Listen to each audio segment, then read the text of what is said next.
let's go ahead and get into it. Let's see what we came up with. Let us see what the Lord is going to share with us today. Now I tell you guys what. Luke 16. Oh man. We went around, Carrie and I went around in circles with this. Oh my goodness. We're praying about it and studying it, praying about it and studying it. And I don't know why it was that this chapter gave us, this we camped on this chapter for a while, y'all. And y'all maybe for y'all, maybe y'all got it. You understand it, but for us, we're like, Lord, we really need help in understanding how this chapter's work. We ain't even gonna get through it all tonight. We're gonna take it from 16. We're gonna take Luke chapter 16 from 1 to maybe about 18. We got maybe. We got 31 verses in Luke 16. We'll probably get through like a little less than half of it, because like I said, I want to pray and study about it some more before we go through all of it. But I'll share with y'all what we were getting out of it, and trusting the Lord that whatever we speak is according to His word, and that we're not being deviant.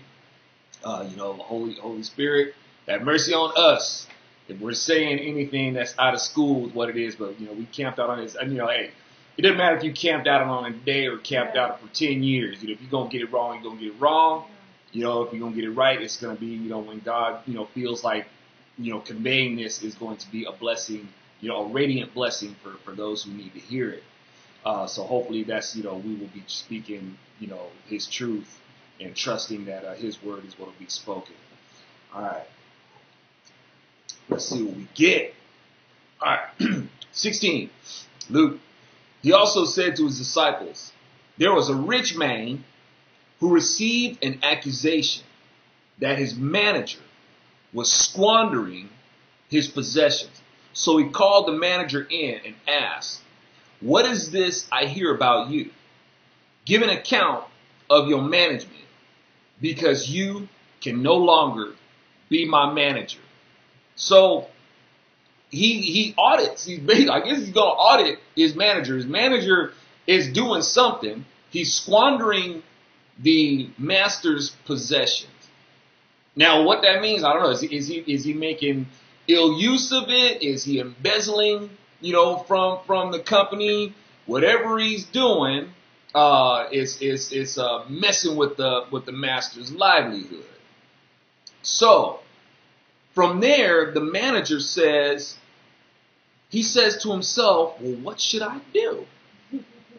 Since my master is taking the management away from me, I'm not strong enough to dig. Can you dig it?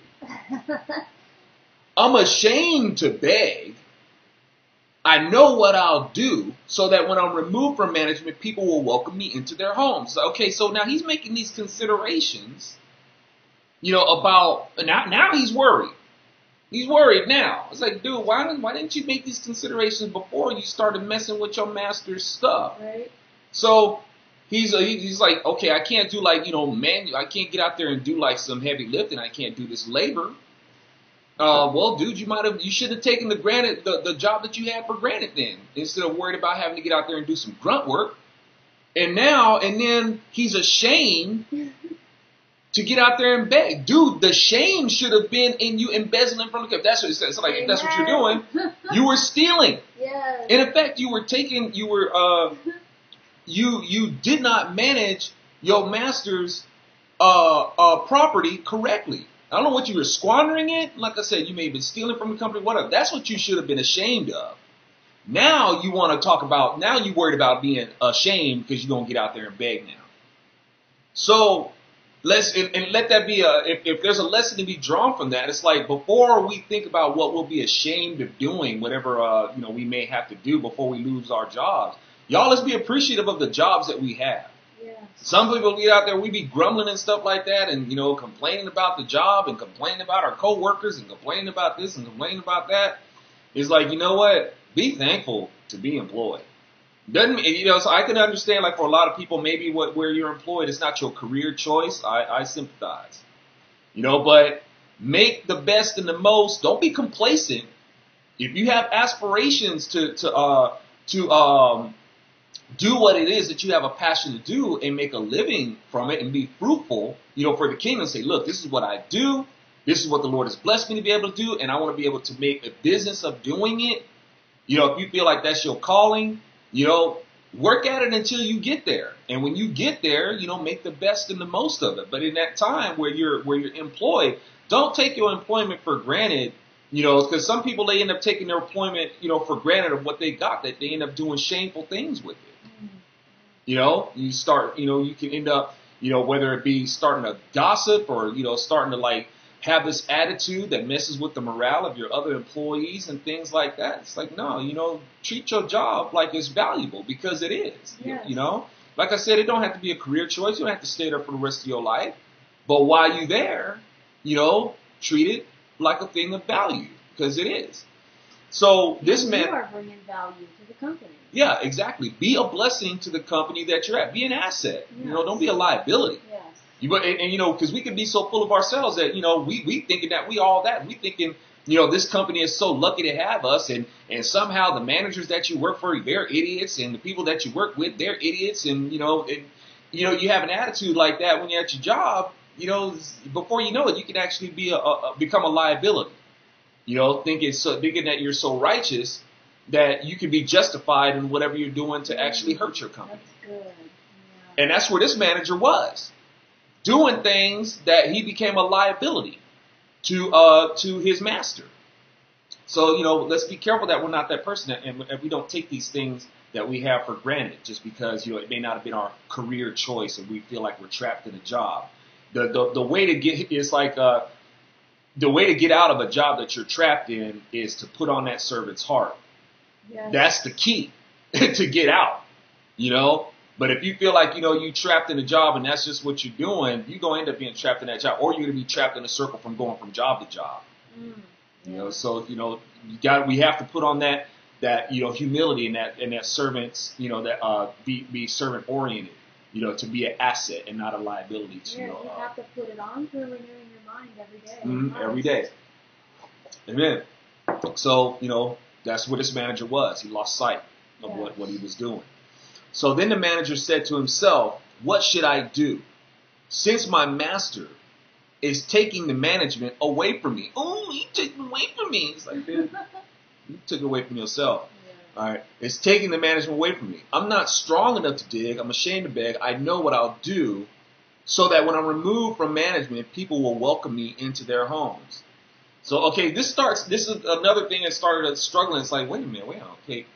You're looking at these contingencies of what you're going to do.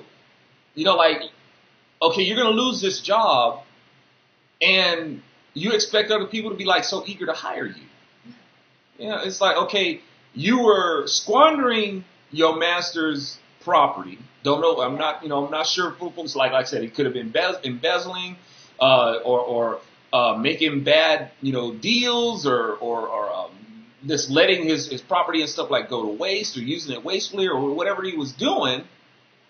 He's getting fired. And I'm getting fired, but somebody else is going to give me a job. It's like, dude, I don't know if people that. At least he's optimistic. Yeah, right. He's optimistic. He's optimistic. You know, but for some reason, you know, people are going to. And don't get me wrong, y'all. That's not strange, you know, because people do. You know, you can be fired from another place and somebody be happy to hire you. It happens. Like one of the places you can see that is in the entertainment industry, is where people can get out there and, you know, and be a train wreck, and some other director would be happy to like cast them in their movie, or just get out there and just like say and do stupid stuff, you know. But they turn out to be, hey, they'll get cast in another movie and get paid like $10 million.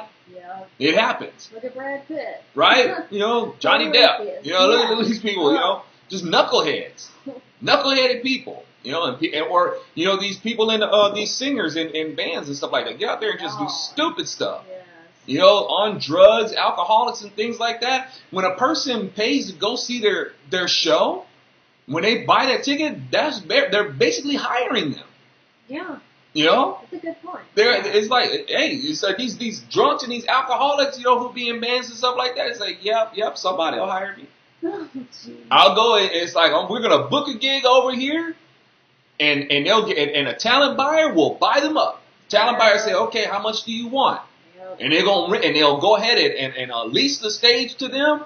And they bought their talent, and they know that they're going to make that money back. And all those ticket buyers are going to go out there, and they're going to hire them for the evening. It's like, here, I paid my 25, I paid my 50, I paid my 100 for these seats, I paid my 250, I paid my $500 for these seats. I am hiring you, you strung out drug addict, drunk, foul mouth. I am hiring you. Yeah. People do it. Jeez. Okay? So, now, you don't have to worry about that with 20-pound sledge. Right? You know, for some reason, people want to throw more of their money at knuckleheads. Politicians Mhm. and Now, actors. all right. Okay. I know. Let me see. Now, so he summoned each one of his master's debtors. How much? Now, this started really. It's like the confusion just keeps on mounting up. This confused the corn out of us, man. It's like, okay, so he summoned each one of his master's debtors. How much do you owe my master? He asked the first one. 100 measures of oil, he said. Take your invoice, he told him. Sit down quickly and write 50. Okay, this is where it starts to get confusing. When he says to his debtor, the debtor, how much do you owe? Okay, you would think that the debtor would say, well, I owe him this much money. But he doesn't respond with owing money, but a material, a resource. Okay? So it's like he responds, I owe him 100 measures of oil. So we're like wondering, why does he respond that way? Is it like some sort of barter? Does he pay with like some sort of equity or something like that? It's like, yeah, this is how I pay. You know, our agreement is that I pay him with oil. It's like, so what is it, you know, that he does? Or is he a vendor? I was trying to wonder, is he a vendor or something like that? It's like does he have an agreement? Is like the master a retailer or something like that? Does he have like a department bazaar? Yeah. You know, that he has where he sells different goods and stuff like that. Like, does he sell oils and does he sell wheat? What is it that he buys? So with this, is this guy a vendor that the master has ordered a certain amount of oil from? And so the manager goes to him and says, hey, how much do you owe the master? Well, he's purchased 100 measures of oil, so I owe him 100 measures of oil. Is that the case? Is the debtor, is he a tenant farmer? Does he rent land from the master, and that's where he uses to get this to the oil, to the olives and whatnot, to get the oil? Is that what it is? So I was trying to find out, what is the relationship between the debtor and the master? Why is the master going and seeking them out? Is it because the debtor delinquent? You know, is the master going to say, hey man, you've been delinquent with these payments. I've come to, get you to pay up. And if you do it right now, we'll give you a discount. You can pay for, I know it's 100, you just pay 50. Is that what's going on? Or is the debtor not delinquent? Is he on time with his payments? And the master just wants to intercept him really quick and just say, hey, how much do you owe? The manager. Sorry about that. I keep confusing the two. But the manager just wants to intercept him really quick and say, hey, how much do you owe? I said manager again this time, right? Yeah. Okay, good. So is it that kind of instance? So I'm just trying to find out, what is this business relationship between the master, the manager, and the debtor? Yeah. So then he goes to the next one and says, next he asked another, how much do you owe? And he says, how many 100 measures of wheat. So he's 100 measures of wheat. He says, take your invoice, he told them, and write 80. Now the master praised the unrighteous manager because he acted astutely. For the sons of this age are more astute or shrewd than the sons of light in dealing with their own people. Okay, so let's stop right there. So like I said, we're trying to get this relationship of what it is that these people owe. Now, how is it that this master is going to make, and I know we kind of addressed this, but he's making these contingencies. He's telling these people, he's giving them this discount, right? Now, let's apply this politically. What this master is doing, what the manager is doing is that he is giving these benefits, these discounts, and he's going to get favor from these people. The discount is so attractive that the people, even though they know he's crooked, they don't forget that. They're going to forget that he was shady. They don't forget that. And they're looking at the benefits that he's given them. That sounds very familiar. Doesn't that sound like Democrats? Democrats can be as shady as all get out. Their whole policy is built on being shady. That's their platform. But a Democrat can get out there and make these promises. They can go ahead and tell you you're going to get this and you're going to get that. We're going to make everything wonderful, and somebody else is going to pay for it. What do you care? It ain't going to cost you. You're going to come out on top for it, supposedly. Looks good. So he's got favor. Politician, that's meaning, unfortunately, Republicans are. If you're a Republican and you've been in office, in double-digit terms, you're doing it too. You're out there, making these, out there. Your only concern is just getting reelected, not really doing what's right. Yep. And that's not taking a shot at what it is to be a Republican. That's taking a shot at the deviants. Exactly. The Republican platform, the foundations of what it is to be a Republican, I ain't got a problem with it. Amen. Because if I was going to be, I'm not a Republican anymore because Republicans have lost their way and all that sort of stuff. Well, I might as well stop being a Christian too. Exactly. I'm not going to stop. Look at men. Right? I'm not going to stop being a Christian because of the iniquities of man. Christ didn't get it wrong. We're the ones who get it wrong. Right. I'm still and as far as being a Republican is standing closest to reflecting the Constitution. I'm not going to stop being a Republican because other people are deviant and getting it wrong. Amen. I'll still be a Republican. I'm still conservative. The problem is that people are, be selfish, and we keep trying to twist it to mean whatever we think it wants to be. I have a standard for what it is. It's the Bible and the Constitution. I'll stick to that. Preach it, honey. But these deviants, that's one of the reasons why the Republicans, because conservatives start acting like children, and I'm going to take my ball and I'm going to go home, and I'm not going to be a Republican anymore. I'm a registered conservative, and that's why the Republican Party is failing, because those people who are supposed to be so endowed with integrity, they leave, and you leave the Republican Party without any integrity. Yes. What you gonna leave it to? Oh. You gonna leave it to deviants, and that's why. And then people can't tell the difference. They think the Republican Party and Democrat Party are just part of a two-headed monster. And why are they a part of a two-headed monster? Because the Republicans are acting like Democrats. Amen. Democrats don't act like Republicans. Republicans act like Democrats. Amen. And that's how we end up, when people talk about, when we tell them about what happened, with the Democrats and this and that, they always say, well, there was a party switch. Well, because of the way the Republican Party is acting, it gives them reason to believe that. Yes. Republicans are their own worst enemy in this.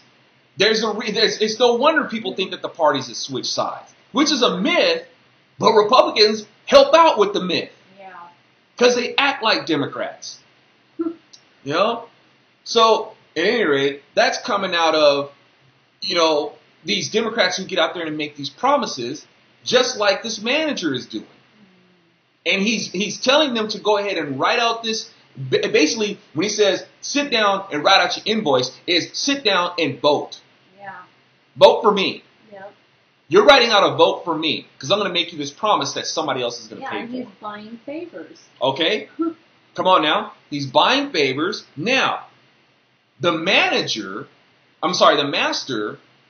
commends him on this. He's not commending his unrighteousness. Let's not get this twisted. He's not commending his unrighteousness. He's commending how shrewd. He's commending his strategy. This is not far-fetched, guys. We see this with war. You can have an enemy that you fight and still admire their tactics.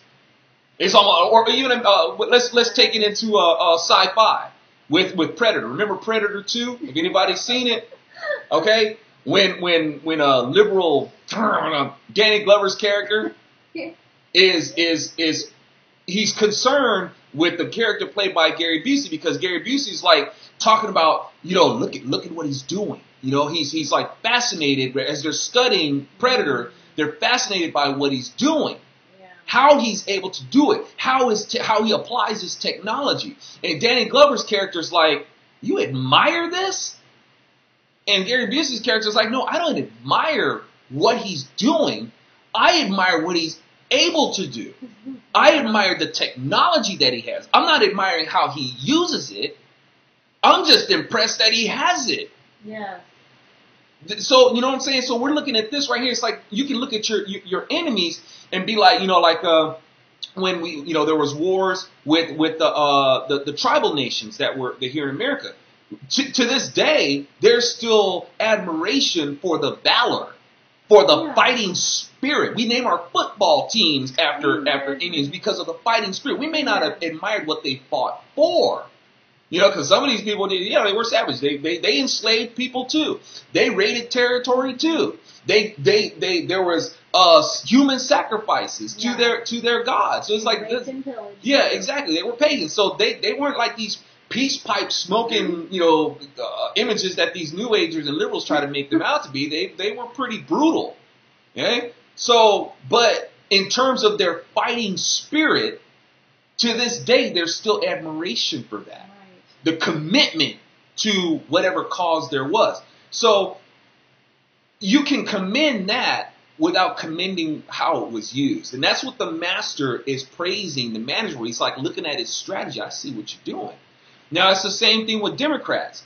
Democrats get out there and make promises that basically keep people in a state of arrested development, but it sounds good. So it's almost like you got to marvel. You marvel at it. It's like, dude, how is it these people can keep people on their voter stock? How is it they're able to keep people on as voter stock? But they're able to. And then it goes on to say, to substantiate this, for the sons of this age are more astute than the sons of light in dealing with their own people. Okay, so the sons of the age. Basically, your sons of the age are the people who appeal to people's selfishness, their self-righteousness. They're able. Now in this case, I'm speculating that the sons of the age are going to be the Jews, and for here, if there's a group of people that are shrewd, and I don't mean this in a bad way, that are shrewd, that are very business-oriented people, their culture is wired this way, is to be shrewd. It's Jews. Yeah. With Jews, they are business-oriented people. They're very efficient and economical. Very efficient with it. It's like, chances are, if you meet a Jew, if they're making less than 6 figures a year, like even just starting out, if they're making less, you might have found you stand a better chance of maybe finding a leprechaun. Okay. Jews, they get their business together. Mm-hmm. They get out in the world, they starting at 6 figures. Can we tell a politically incorrect joke? Uh-oh. What you got? What's a Jewish dropout? What is it? Somebody with a master's degree, ain't it? Yeah, somebody with a master's degree. Okay. They're success-oriented people. They're shrewd.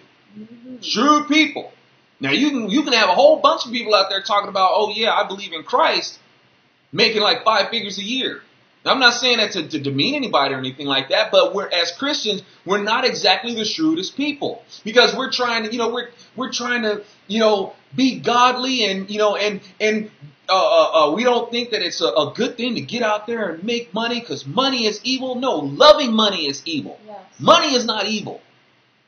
If money was evil, God wouldn't accept it as a tithe. Yeah. It's not evil. Loving it is. All right. But we associate, but we try to get all holy and righteous, and we don't want to, make shrewd business deals, and we don't want to look like we're all about money and stuff like that, and and we be judging, don't get me wrong, because I'm not into these mega church prosperity doctrine teachers, but the first thing we want to do is we want to judge them for how much money they have, and assume that we can tell them what to do with their money. Listen, if you think that you're smart enough to tell somebody and make judgments about what they're supposed to do with all the millions that they have, then you should be smart enough to get out there and make your own millions and dictate to what you do with your millions. You're getting a Judas mindset. Because Judas was like that, thought that he was more righteous than Jesus, talking about, hey, this is what she needs to be doing with her money. Yeah. It's like Jesus, and Jesus flat out said, man, you need to back up and leave her alone. Yep. That's her stuff. It ain't yours. You, Mr. Stealing from the money pit anyway. Yeah. Just like a Democrat trying to tell somebody else what they need to do with their money, with that covetous mindset of yours.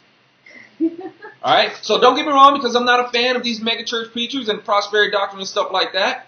Don't get me wrong, I'm not. I'm just saying, before we start to try to get all righteous and judge other people and tell them what they're supposed to do with their money, if you're smart enough to do that, then you need to be smart enough to make your own millions. All right? Control Freak 88 says, but I like money. Just like, is that okay? I dig it too. Hey, Melissa, I feel you, buddy. I think it's okay, Melissa. I think it's okay to dig having money, but hey, if it's not what you're living for, right? But I know you say that in jest, buddy. Yeah, It's like, but we feel you.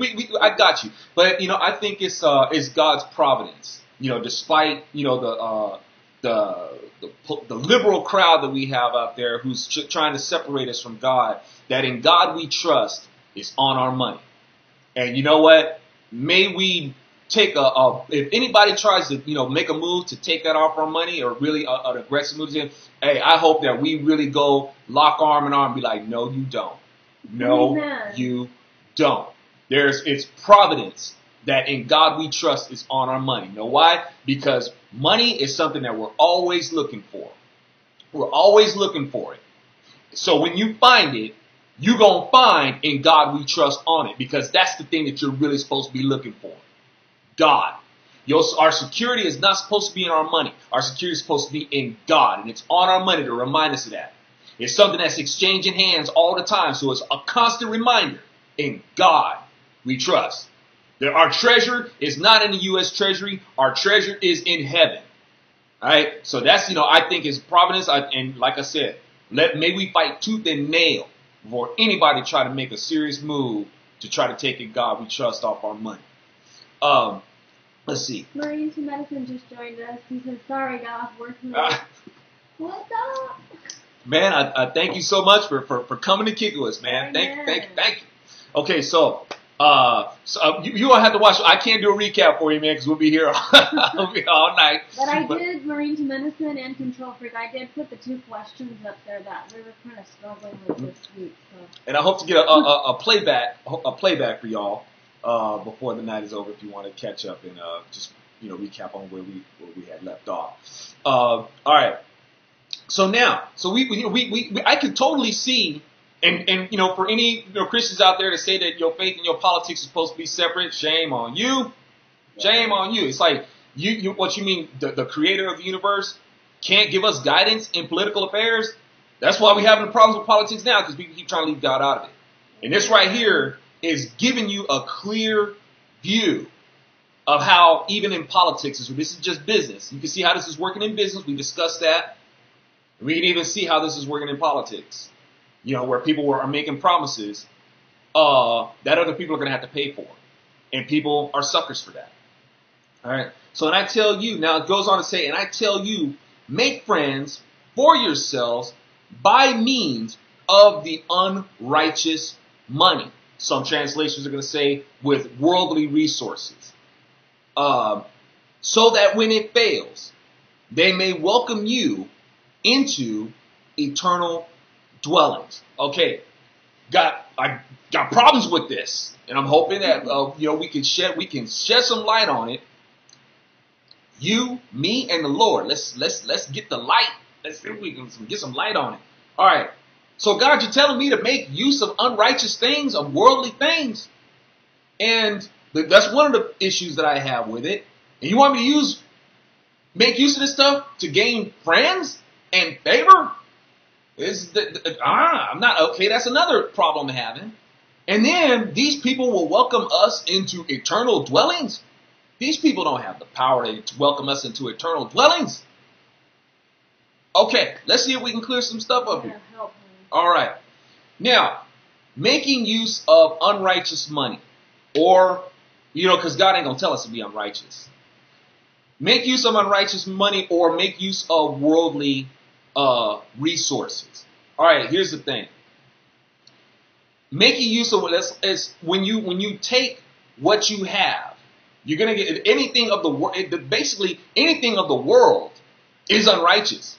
We lived on it's a cursed earth, so anything that you're going to use is unrighteous. It's still created by God.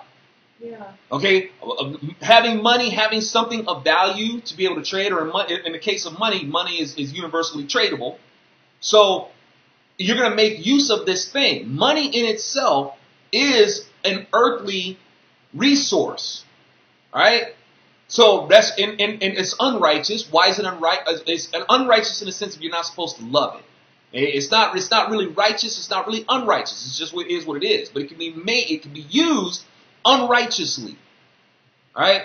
So, but it's like I said, the translations are unrighteous money or worldly goods. So, like say for instance, you got some Christians out there that don't like rock and roll. They think it's of the devil. All right. Yet at the same time, you can actually use this earthly resource, this earthly genre, and you can use it to attract people to God. You can use it to attract friends. You can use it to attract favor or network with it. You can use money to attract other people. You can use entertainment. You can use your business and things like that to attract other people. These are worldly resources. But it's all God created, and you use that. You either can use it for yourself, which makes it unrighteous, or you can use it for God, which makes it righteous. That's the difference. So now it's saying, where we at? And I tell you, make friends for yourselves by means of the unrighteous money. Now, didn't we just read that God says, don't be throwing parties for your friends. Don't be throwing parties for your family and your relatives and stuff like that and schmoozing and whatnot. And then it turns around and says, and I tell you, make friends for yourselves by use of it. It's like, wait a minute, that sounds like a contradiction. It's not a contradiction. First up, the part. Now, some may say that I'm splitting hairs here. And it's like, no, it's not splitting hairs. It's pretty specific. Now, when you throw a banquet, God's like saying, don't be throwing banquets for your friends and stuff like that. And it's like, why do you throw a banquet for the poor? Why is he saying that? Because, well, your friends, these friends that your prestige and stuff like that, you're going to get together, you're going to have your parties, you're going to talk about this and talk, and you might get around to talking about how good of a person you are to do something for the poor. You're going to talk about it. You're throwing a banquet, food and stuff like that. You got opportunity to do something for the poor right now. Why did you invite your friends and your family who already got food, who can afford food, and you're throwing a banquet for them? You're going to throw a banquet, throw a banquet for people who ain't got no food. Hey, we got food. You guys want to come to my party? Come and get you something to eat. You could have done something for the poor right there. So now, that's why God's like, so why are you wasting your time doing that? If you're really going to help somebody, well, then do it. Instead of trying to throw what's that word? Your swanky. Trying to throw your swanky party. All right? These celebrities in their cocktail parties, and they get out there on, the poor, and the Republicans don't care about the poor, and you think they'd be inviting poor people to their parties? Right. Their little high society get-togethers that they be having? You just no. If there is somebody poor, they're gonna be parking cars, but they're not gonna be sharing the caviar with them. Right? So that they're just blowing a bunch of hot air. So God is telling now right here, the difference is, and I tell you, make friends. Get out there and make friends. Get out there and fellowship. Get out there and make relationships. Use your resources to get out there and make the relationship. Make friends. It's not saying to throw a party for your friends, but use it to make friends. Make favor. But not favor particularly for yourself, because now in here, it's telling you how to apply this correctly. The manager, remember, he's commending him on his strategy, not necessarily for why he's doing it, but he's talking about his strategy. And that's what God is saying. You can use these resources and you can use these strategies, but use them for the right reasons. If you're using them for yourself and your own glory and for your own gain and stuff like that, where you're using this unrighteous resource unrighteously, or you're using this worldly resource for worldly reasons, you're not using these worldly resources for kingdom business. Okay? So whoever is faithful with very little, now, and when it says that they may, let's clear this up, they may welcome you into eternal dwellings. Now, how can a person welcome me into eternal dwellings? Remember, when Jesus talked about, hey, what you do to the least of these, you do to me, that's what he's talking about. So when you're out there and you are abiding by the commandments, to do what Jesus says, and you extend what he says to other people, and you're doing righteous by them, and let's not get it twisted, guys. It's not all about merits and stuff like that. It's not about what you do, it's what you don't do. You're not out there and you're doing your neighbor dirty, and you're being an upstanding citizen with them, a citizen of the kingdom with them. That is through that agency the Lord sees you, because you're doing to them as he said. It's like, do to others as you would have done to yourself. Love God with all and love your neighbor as you would yourself. So when you're doing that, that is your agency into the kingdom. It's not just about, I'm going to love God by myself. I'm just going to keep the love of God to myself. It's like no. You guys are created. You have neighbors. And I need you to get out there and love your neighbor as you would yourself. If Jesus didn't say, don't sit in your house and love yourself. Jesus didn't say that, right? And get your mind out of the gutter. How do I know your mind's in the gutter? Because I'm in there too, and I'm telling you to get out. Can you do us a quick favor and give us your big dummy? You big dummy. All right. So God's not telling us to just sit in the house and sit in a bubble or sit in the church and just love ourselves. All right. You're supposed to love our neighbor. That's the fulfillment. You got to fulfill this. Hey, get out there, love your neighbor. And that is your agency right there. It's like, okay, so God's seeing us out there. We get with our neighbors, and we're not stealing from them. We're not coveting their stuff. We're not lying on them. We're not jumping in the sack with their spouse and whatnot. Not murdering them. Right? Not doing these things. And it's how we treat God too. Right? And showing the fruits of the Spirit. Okay? So we're being a testament. We're being a living testimony of what it is to be these kingdom citizens. So God sees that.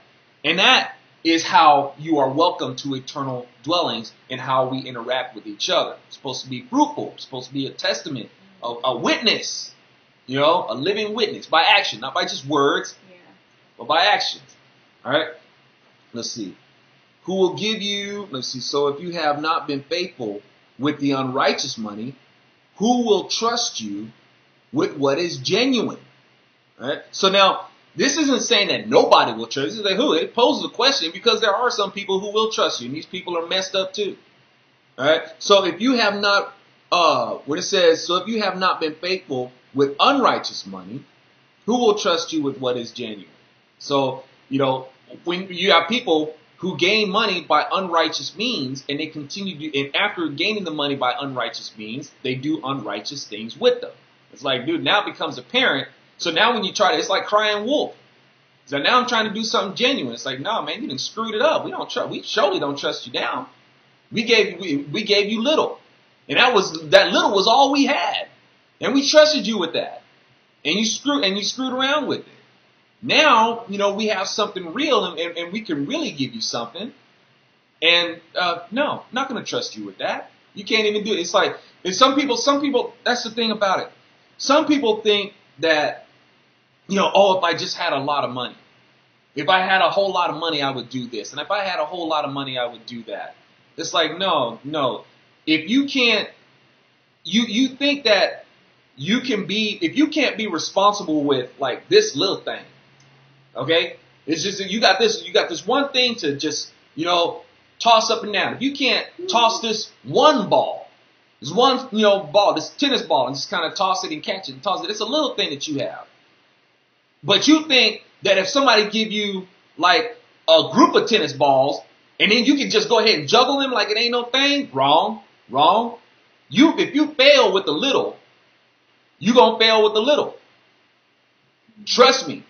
You be given a lot, you gonna fail with a lot, and you gonna fail a lot, and you gonna fail hard. You gotta be able to do something with a little. And learn from the failures. And grow it. You gotta be able to grow that little to be able to assume that you can grow a lot. But some people think, oh man, if I just had this much money, if I had this, if I had that, it's like, no, you gotta be able to work with what you got. Yeah. And don't get me wrong, y'all, I'm not being cavalier about this because it's hard. Yeah. It is. Well, I mean, we've spent the past few years growing from that, saying, oh God, if we just had this, we could do this. If we just had this, we could do that. Mm-hmm. And we've learned not to live that way now. Yeah. You can't, it's like, don't know. The thing that you need is God. Yes. And His counsel. To know what to do with the resources that He blesses you to have. And there's going to be things that are going to work against you. That's but as the word says, if God be for you, who can be against you? And you got to trust in that. Let's see. Then the Pharisees, let's back up, sorry. Then we go to give you 12. And if you have not been faithful with what belongs to someone else, who will give you what is your own? And once again, the question is who. Doesn't mean that nobody, because somebody will. He's asking the question, who? Who? And this happens. Because if you have not been faithful with what belongs to someone else, once again, I go back to our politicians. They're not faithful with what belongs to us. And not only that, they take it. Yeah. They make policy to institute theft. They take from us. They're liberal with stealing from us. They're liberal with borrowing. They're liberal with spending. Okay, they do all these things, and we don't have much. What we have to show for it is the downward spiral of our economy. Amen. So, and this is both Democrats and Republicans. Because, like I said, if you got a Republican that's in there longer than 2 digits, okay, well, he's just become like a Democrat. Yeah. He's a career politician. He's living off the government trough. And what they have is not theirs. It's not theirs. So, let me see. Where are we at? 12. And if you have not been faithful with what belongs to someone else, what they're trying to do is they're trying to do with what belongs to someone else. Belongs to the people. Okay? Who will give you what is your own? Okay? Now the thing is, what do politicians have? They don't have anything that's their own. Belongs to people. Now they get a salary, they get their money, but they vote for themselves more money.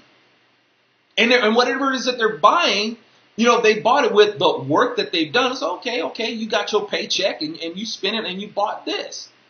But the thing is, you're buying it out of, the government doesn't make money. The government costs money. So people need to understand. Government, it's like the public sector doesn't make money. It can make jobs, but it doesn't make money. Private sector makes job and makes money. So what these people have is not their own. Right. And who will trust them? Well, somebody does. That's why it asks. It doesn't say no one will trust you. It asks who will trust you. And who will trust you are the people who are as blind as they are. And they will vote for them over and over again. So it's like, what's a good cue to win? Is when not to vote for somebody? If their term has already been in the double digits, that would be a good cue to not vote for them anymore. It's like, okay, you're done. Yes. Okay, if you can't make up your mind between candidates, you're looking at their policy. Liberals I always vote for the best person. I don't care about party. I just vote for the best person. I always end up voting for Democrats anyway. But if you can't make up your mind, one thing to look at that can really help out is, well, how many terms have you done? 10 plus years? Bye. I ain't voting for you. I don't care what you are. Republican, Democrat, I don't care. Get out. You're done. No more living off the government trough for you. All right. Let's see. But then that kind of defaults us leaving us to vote for the Democrat, because the Democrats are always that person who's been in. You know what? And that's true. And that's a hard one to get over. It is. And And the only thing, it's like, that's why we have to do our little bit of public service. Like, people be asking me, hey, so why don't you run for office? I'm like, I don't want to. No. Because I'm a firm believer that government's not the answer. Amen. So it's like me going into politics, it's like, I don't see how that's the answer. We need to get the cultural thing fixed first before we need that cultural representation to be able to sustain that conservative political representation. Yep. So that's one of the reasons why I don't consider office. But somebody, and also another reason why people don't want to go for office is because they don't want their life torn apart. The liberals just go in here and do a smear campaign. But why does that happen? Because there's not enough cultural representation to have their back. Yep. That's why. So you got a whole bunch of people. It's like, dude, I don't want to run for politics because I don't want to deal with the smear campaign. Take a good person and just rip their life apart. Yeah. And part of the reason why they do it because they know. It's like, dude, the people ain't going to have my back. Republicans do not have each other's back. No, preach that. We just don't. And not enough. And don't get me wrong, because I am so grateful for those who, like, if you're fellowshipping with me right now, I am so grateful to you. You guys are like jewels to me amidst stones. And jewels are rare. That's why they call it a rare jewel. Y'all are here right now. You hang with me right now. It's like you don't think you're too sophisticated to hear the word of God. Even among conservatives and Republicans, they act like they're too sophisticated to hear the word of God. They think that politics is and all being a doubt about how much informed they are and how much smarter than liberals they are on their own understanding. They don't need to hear the word of God. Okay? And that's a tragedy. Yeah, that's a tragedy. Hey, that's why we're in this mess that we're in now. That's true. Huh? Dealing with these people going nuts because Trump is president. Yeah. We should have a counterculture, we should have a kingdom counterculture that is able to step up against that and make these people shiver in their boots. Not because of how mean or aggressive we are, but because they should know that when the word of the Lord is spoken, they shiver like demons. Just because of the truth. Just because of the word. Not because it's like, but if they want to go, a little fisticuffs, that's a whole other issue. But they should even be scared to do that. Because look, these demons, they took a war to God. They already tried to go fisticuffs with God. God handled it, obviously. And Jesus is going to come back to let you know that, look, you can't go fisticuffs with me. You're going to lose. You will lose if you try to go toe-to-toe with me. But Jesus ain't even going to do that. First he's going to start with the word. But there will be a fight. It's going to be a fight. Now, what we want to do is we want to try to avoid that.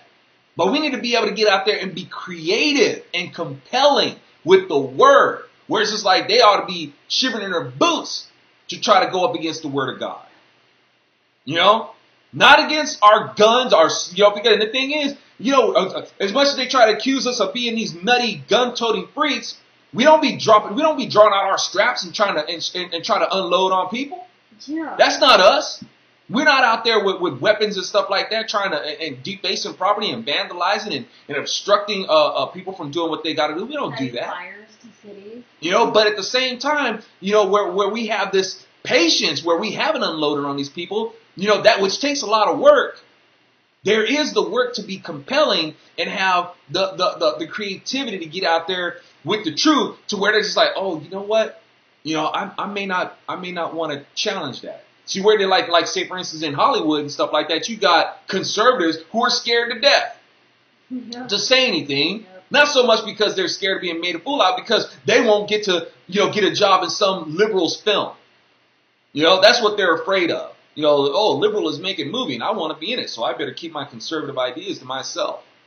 So and that's sad. It shouldn't be that way.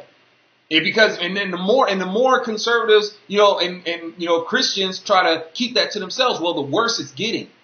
It's just getting worse. Yeah. Like I said, if we had Republicans like this during the Civil War, we would have lost. Oh God, yes. Because we're trying to, these cats went up against nutty Confederates who had murderous hatred for Republicans. Yeah. Founded the KKK to get out there and assassinate Republicans. They were up against some real stuff. Yeah. What are these conservatives in Hollywood up against? Oh, I'm not going to get a job in some liberal's movie. That's what you're afraid of. I get it. They're afraid of what's happened to me, like how I've been blacklisted. They're afraid of that. I get it. I understand, but you know what?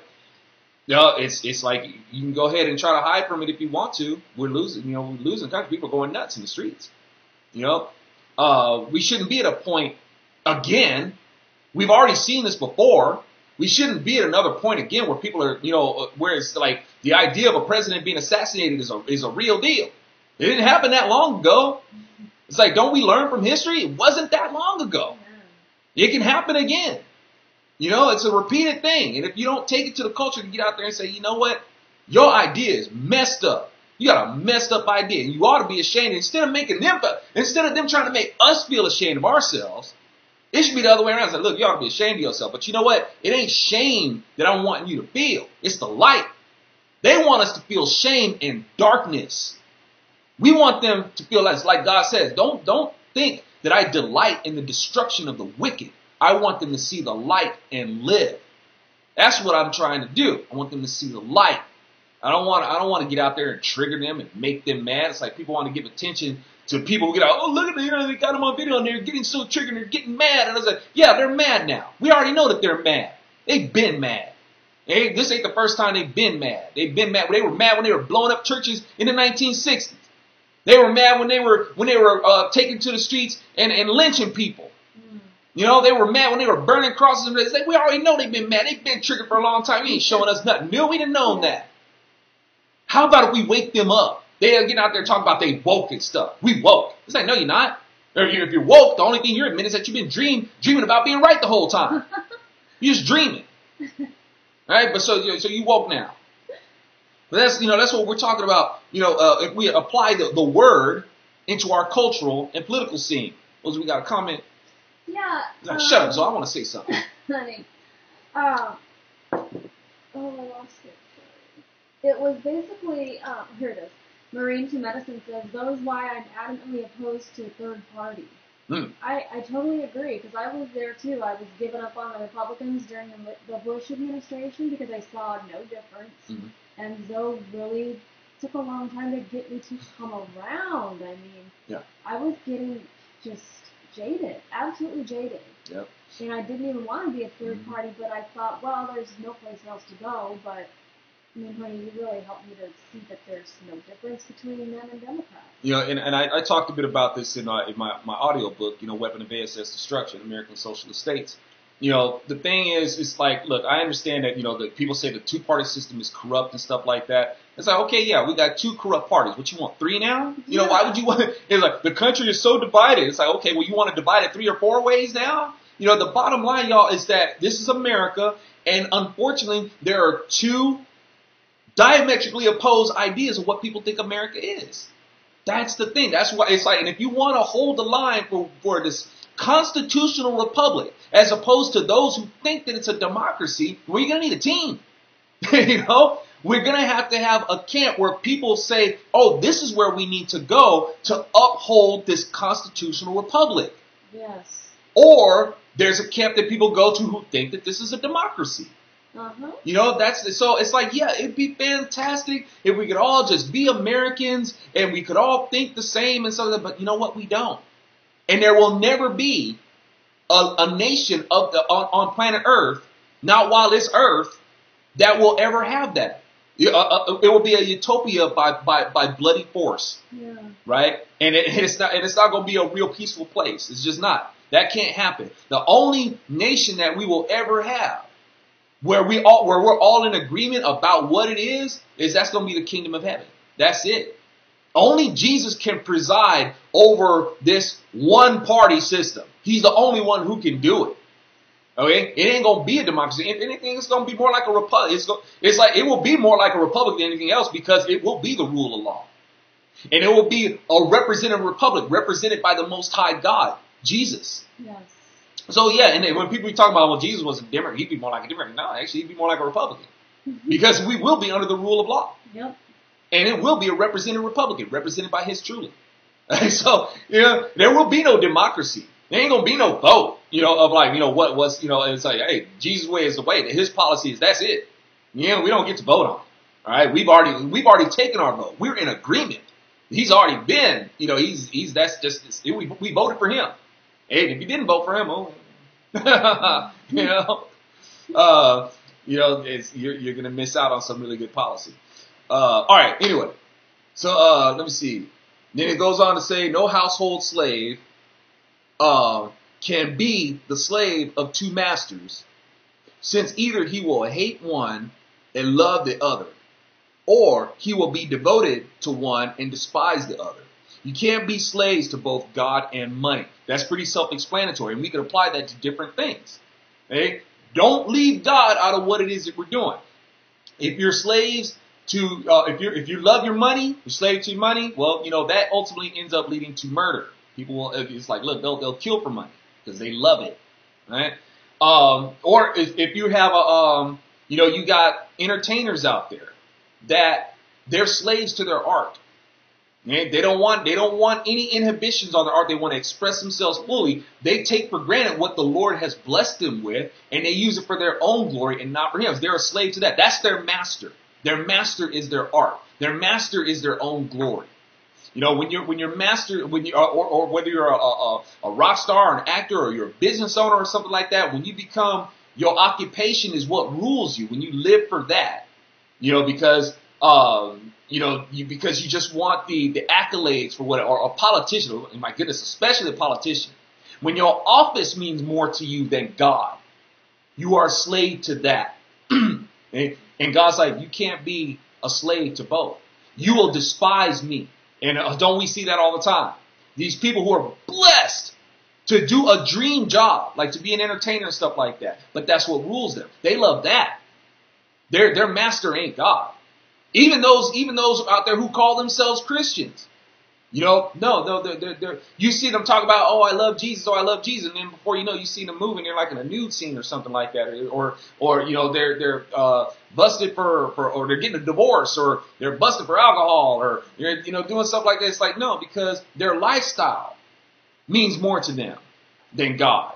God is just lip service, So, it's just, keeping it, applying these things to like, well, what is it that you really live for? Is you live for God, or you live for, what the gifts? Now, the Pharisees, who were lovers of money, were listening to all these things and stopping him. And he told them, you are the ones who justify yourselves in the sight of others, but God knows your hearts. For what is highly admired by people is revolting in God's sight. This was the Pharisees then, this people now. Sanctimonious, self-righteous, moral superiorities, mostly on the left, because Democrats are the party of supremacy. Everything is supremacy about them, from ethnicity to morality, both of which are wrong. Okay? But they want to be, from that to the environment to how they they feel about the poor, and they care so much. Everything, they think they're superior in every aspect. Yeah. They are the Pharisees of our time. Yeah, the condition of the heart. Mm-hmm. It surpasses time. It surpasses countries, ages. It's a condition of the heart. Amen. So you have these people with this Pharisaic mindset, and they do the same thing. They out there, on Twitter, acting like they're holier than thou. What's her name? Jennifer Lawrence, right? Yeah. Jennifer Lawrence. Out there making the claim that we're getting these hurricanes because of people who voted for Trump. That's as bad as Pat Robertson. Yeah, Pat Robertson out there saying Haiti got what it got because of its voodooism and stuff like that. It's like, dude, you don't say stuff like that. It's if you're gonna say something like that, man, you need to be a little bit more careful.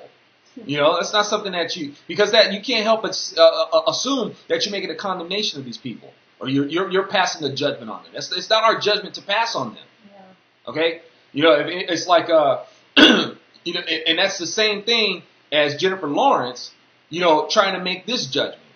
Now, don't get me wrong, because we've seen that God has passed judgments. People who are just living some wicked, nasty lifestyles that were oppressive to other people, and God brought His judgment. Okay? Now you leave that to the book and see that as an example of the kind of people that you don't want to be. But you got to be careful when you get out there and talk about, oh, this happened because God was displeased with them, and it's like, dude, that doesn't bring God glory. You got to be careful how you say these things. Yeah. Okay?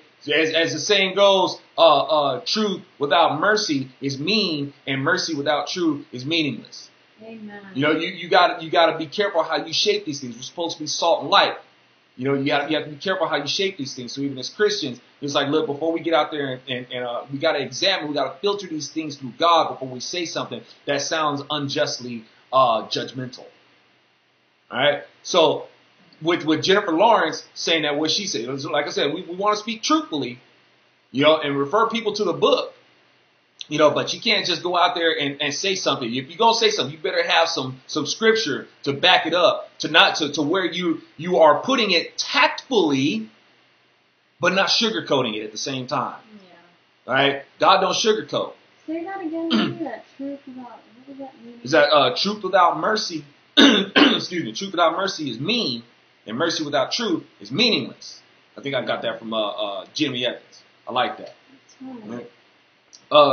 So now right here, when he's talking about these Pharisees, we still got people who with this Pharisaical mind, they want to be seen as these holy now people that people admire, and they admire because they're so accepting and they're so tolerant and stuff like that, and people use their celebrity status and their money to gain this kind of favor from people, kind of like the same way the manager was trying to gain favor from these people. And this favor that they're looking for it costs other people. Yeah. These ideals that these liberals, these Pharisee liberals espouse, they cost people. They affect people. Their ideals are not redeeming. And they're corrosive. Yes. It costs the culture. So these people are revolting in God's sight. Right? The law and the prophets were until John. Since then, the good news of the kingdom of God has been proclaimed.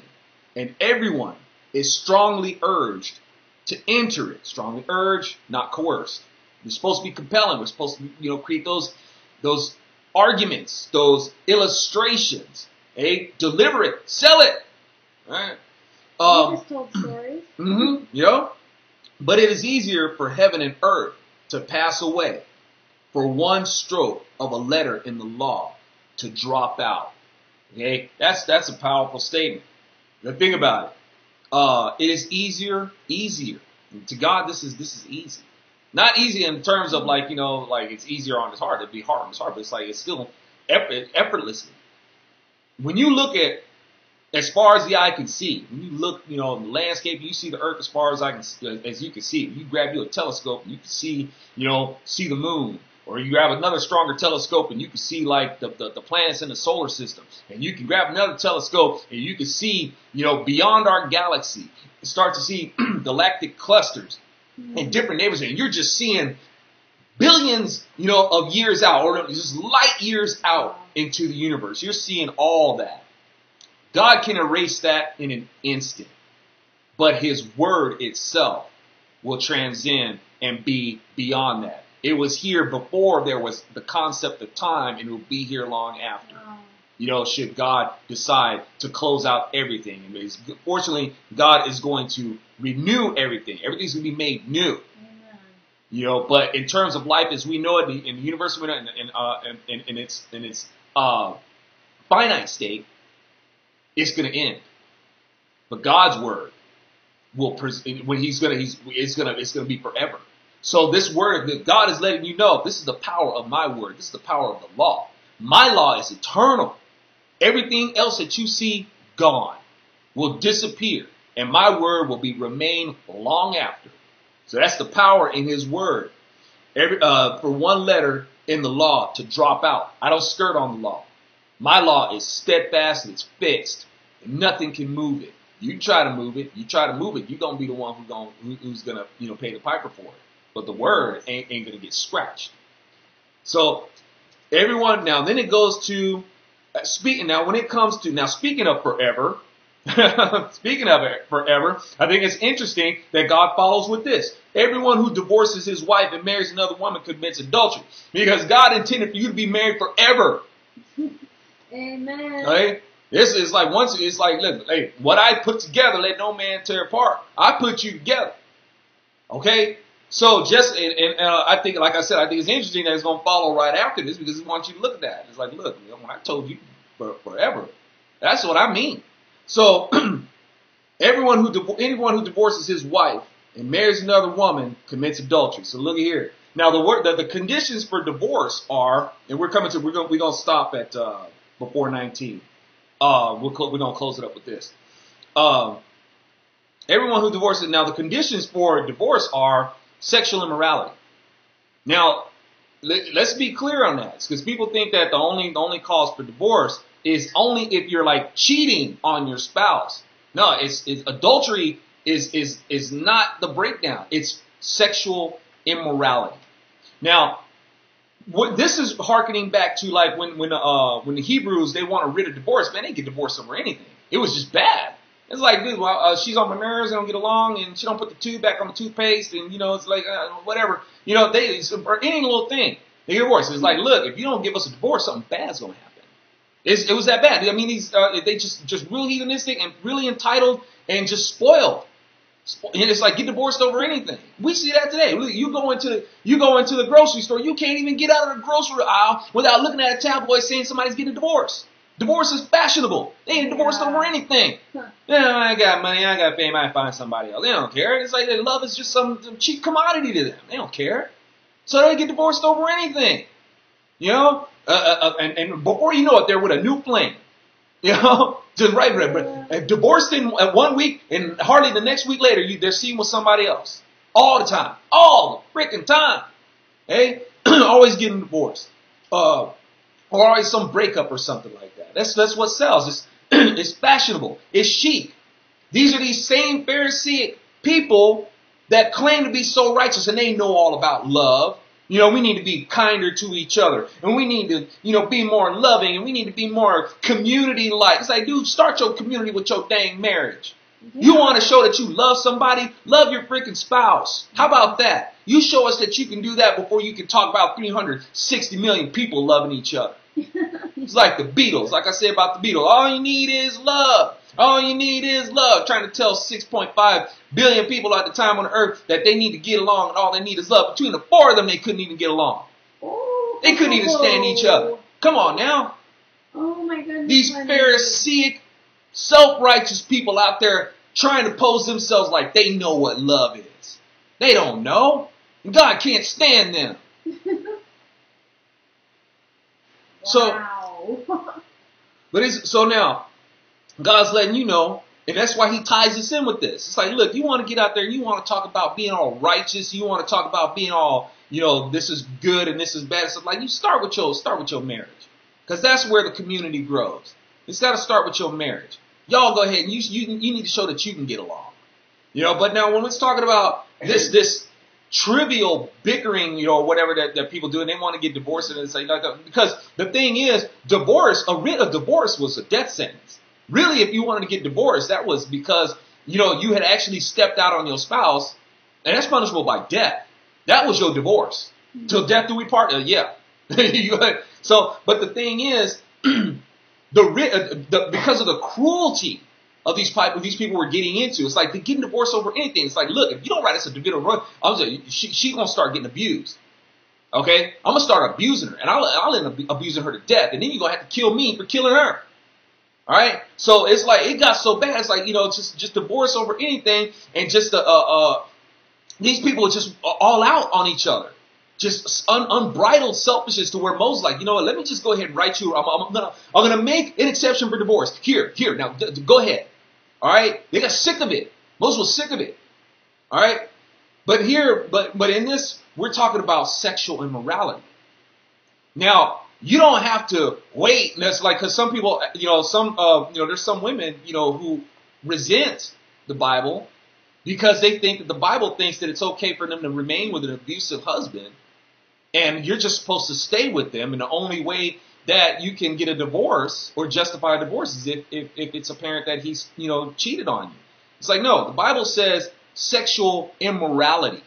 Now, if you're a man and you not going to have peace in your home because as a man, you are berating let's start with verbal abuse. Okay? If you're verbally abusive, where you're psychologically and emotionally, you're mentally and emotionally abusing your wife, cursing her, why? Because you're asserting from a male standpoint. You resent her because she's a woman. Somehow she's a threat to you, or she's inferior to you because she's a woman. This is sexually immoral because it's based on a foundation of sex. This foundation is why you're firing at this person. This is what your cannon is positioned on, that you're firing on her because you feel like you are the dominant male. You are the dominant male sex. And you are abusing this person of the female sex. This is sexually immoral. Now, you're supposed to, because the Lord says, men, husbands, you are to love your wives the way Christ loved the church. This ain't a suggestion. If you ain't doing that, you are out of step with what the Lord commands. All right? So now, if you're being sexually immoral and you are abusing this woman verbally and you're just not getting up off of it, you are violating your covenant with her. You are not bringing her peace. You are not loving her sacrificially. All right? So, in this also, now this, take it into physical abuse.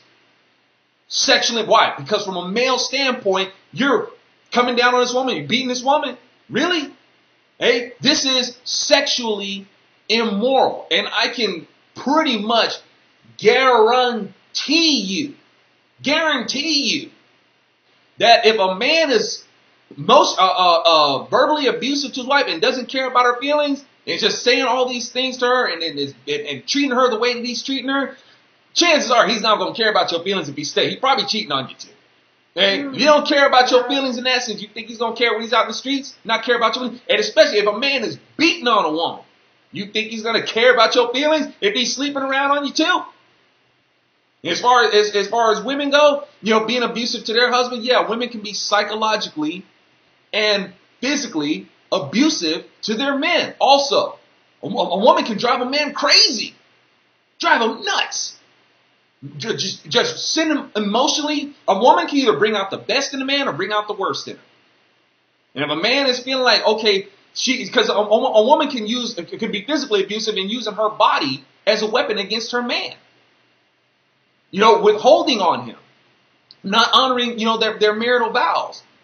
So, in doing that, if a man is like, look, she's not upholding her end of the bargain, and plus that this is driving me nuts. To a point where if I don't get away from her, I may end up killing her. So a woman can actually, a woman can drive a man crazy. So if you let her, sometimes you got to know when to run. Really, some, honey? Fortunately, now to thank God before Carrie, I didn't already had that experience, and wow, what a very nice reprieve Carrie is. Oh my goodness. Thank you. Right? I try. It's Jesus. It's Jesus. Not me. It's Jesus. I used to say that our marriage is so wonderful because Carrie gets me. It's like no. The reason why the marriage keeps going much better is because it's not because she gets me. It's because of her pursuit to get him. That's what makes it rock. So so hopefully so brings. I know some people the more traditional, they think that marriage is only just if you cheat on your spouse. It's like, no, I don't think God expects you to stay in an abusive relationship. If you're there's a scripture says that the believing wife is to lead the non-believing husband, like stick with the non-believing husband, so you can be a witness and bring him to the word, so y'all are equally yoked. Yeah, the Bible does say that. Didn't say to stay with an abusive husband, because there's unbelievers who are probably nicer to their wives than believing husbands. Okay? So the unbelieving husband, that's different from being an abusive husband. Remember, Jesus said, as men, you are to love your women. So you submit to your wife. Wives submit to their husbands. Husbands submit to your wives. Love your wife as Christ loved the church. It's kind of hard to be doing that if you're abusing your spouse. So, if you're not upholding that, and if your relationship is not fruitful, if your relationship is not a testimony of the kingdom, then this is being sexually immoral. You are abusive based on a sexual standpoint. From a man being abusive to a woman, and a woman can be abusive to a man. Drive him nuts. Alright, so, hey, I hope you guys hung in there with me until verse 18, and we'll pick it up. We're going to do a part 2. We'll pick it up on the rich man and Lazarus. So any comments, any questions? Anybody want to say, so you're nuts, man. We do? Uh-oh. What we got? Well, Control Freak 88. I see these people getting divorced right and left, and here I am waiting for a man that I can love and cherish. And I just told her real quick that we've got a handful of friends that are in that situation, and we admire, because that's the hardest thing. That's well, I mean, drugs I would imagine is hard too, but keeping yourself pure. Yeah. It's got to be a very difficult. We see how difficult it is in our friends. Actually. Right. And the thing is, and you'll have those who'll say that, well, at least you got, you just lean on Jesus, and don't get me wrong, because Jesus is our constant comfort. Jesus, he's one who gives us refuge. He leads us by the still waters, lays us down in the green grass, stuff like that. But even God said it ain't good for man to be alone. He wants us, to take that love that he gives us, and he wants us to share it. He wants us to have that relationship, with the opposite sex, in the, within his ordinance of what marriage is. So, he wants us to be equally yoked. And, it's taking that, what he's given us, and be that, take that light, just take it out there. And from there, when you take that light out there, it's the hope, that the Lord will deliver someone who's receptive to it. Amen.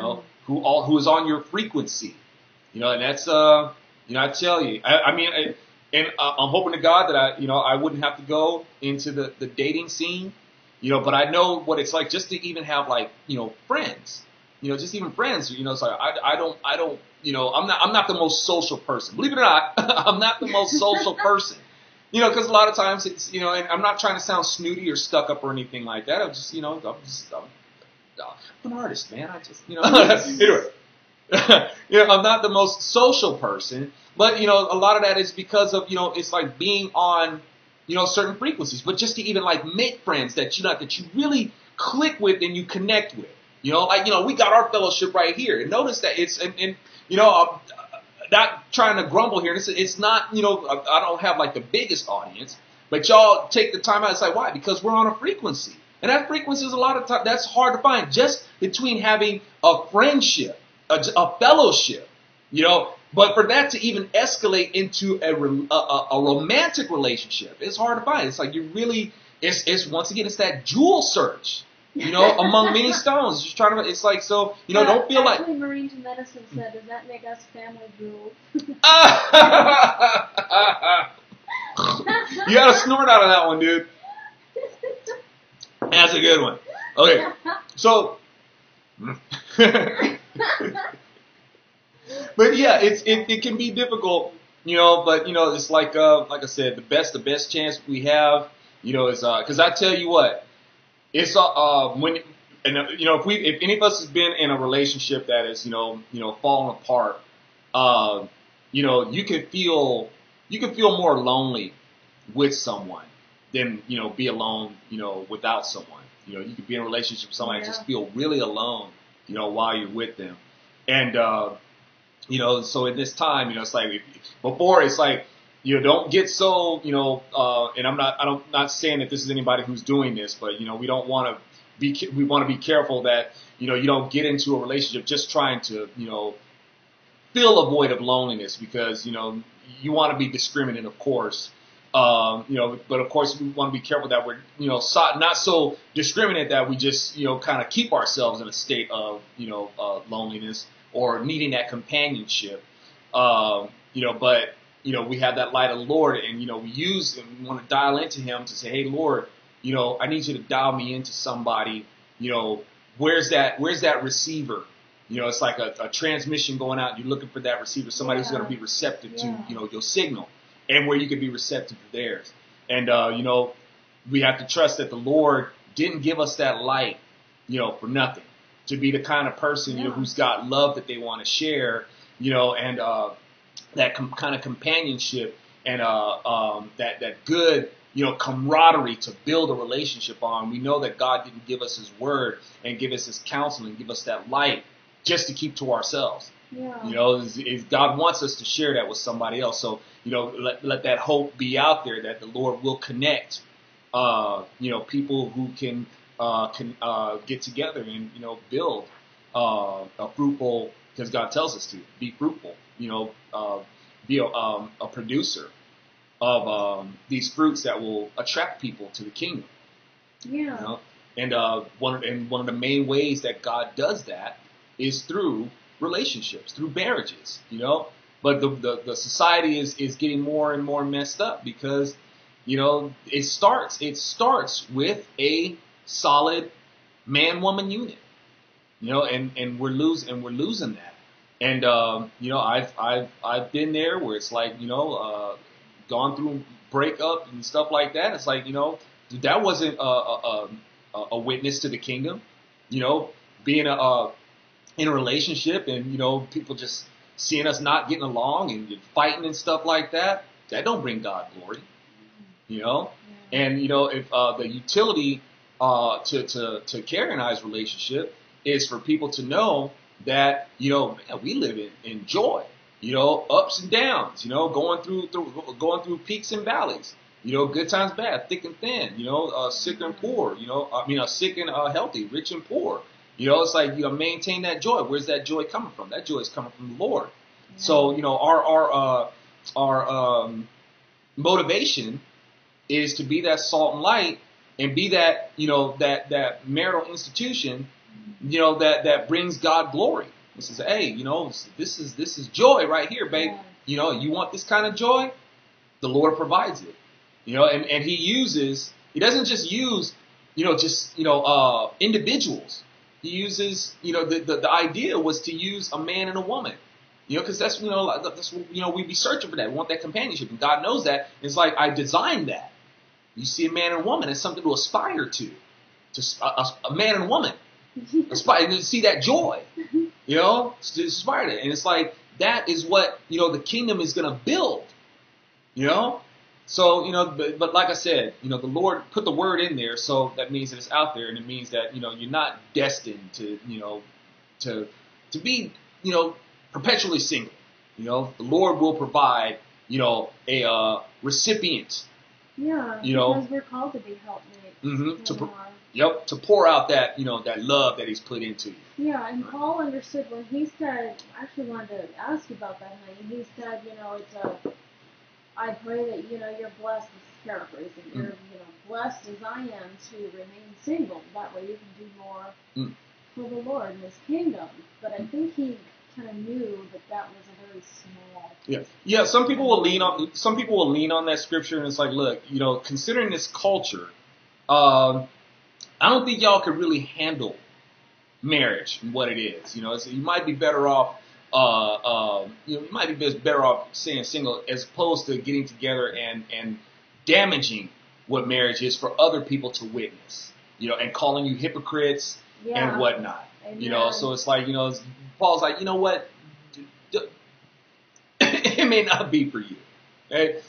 But for those who are single, it's like, hey, the Lord is gonna lead you to someone that you can put on a little bit of Marvin Gaye with, and put on a little Barry White or something like that. Somebody that you can have that you can enjoy you a glass of wine with or two, and the Lord's gonna hook that up, with to that's somebody that you'll be able to to dodge some rice with, and jump over the broom and whatever you want to call it.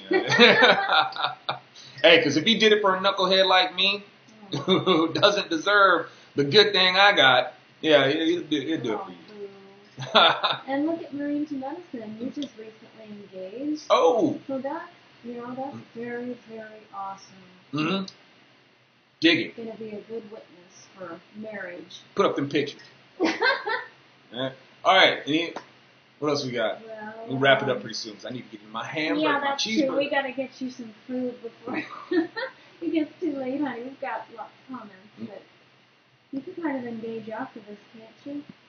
No, I'd have to cut out the live stream. Well, okay, we'll end with this fun. I don't want people to get funny sick of me. line. I don't want people to say, like, try to keep it short and sweet. You know, Marine to Medicine, he's got a sense of humor like you. He Ah. says, I even tell my friends that are gay and know I'm Christian, babies aren't made like fire. You can't rub two sticks together and expect results.